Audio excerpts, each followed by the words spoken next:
شب رات کا دن، عید واقعتاً خوشی کا دن ہے، لیکن شب رات کیا ہے؟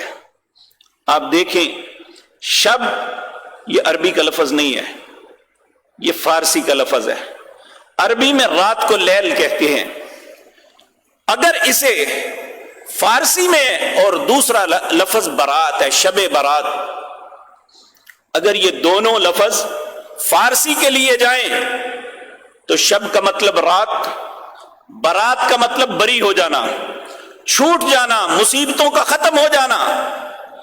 اگر برات عربی میں لیا جائے تو اس کا مطلب ہے بیزاری، نفرت، جس طرح کے براۃ من اللہ ورسولہ، اللہ اور اس کے رسول نفرت کا اظہار کرتے ہیں، سورۃ توبہ کی پہلی آیت ہے۔ اور اگر بارات اردو میں لیا جائے تو اس کا مطلب ہے شادی کا جلوس، جو دولہے کو ساتھ لے کے جایا جاتا ہے کہ فلاں کی بارات جا رہی ہے۔ تو یہ بارات کی رات یہ اردو میں بھی نہیں ہے اور عربی میں بھی نہیں ہے، حقیقتاً یہ فارسی کا لفظ ہے اور فارسی میں ہی ہے۔ اور یہی تصور اہل تشیع کا ہے کہ وہ اس رات کو سمجھتے ہیں کہ یہ ہماری بریت کی چھوٹنے کی رات ہے۔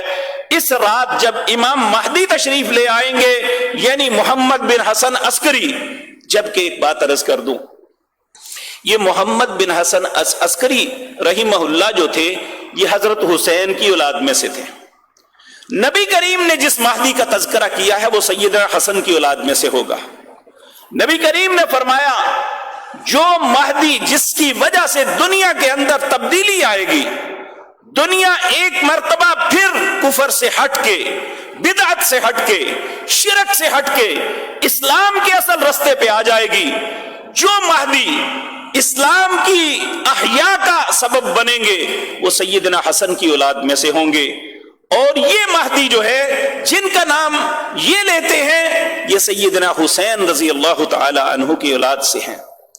اگر یہ ایسا ہوتا تو نبی کریم ہماری رہنمائی اس طرح فرما دیتے، بات ہماری ساری دنیا کے لوگ ہم ایک بات پہ متفق ہو جائیں، ہماری بات غلط ہو سکتی ہے، اکیلے نبی کریم ایک بات کہیں تو وہ بات سچی ہے، اس میں شک اور شبے کی کوئی بات نہیں ہے۔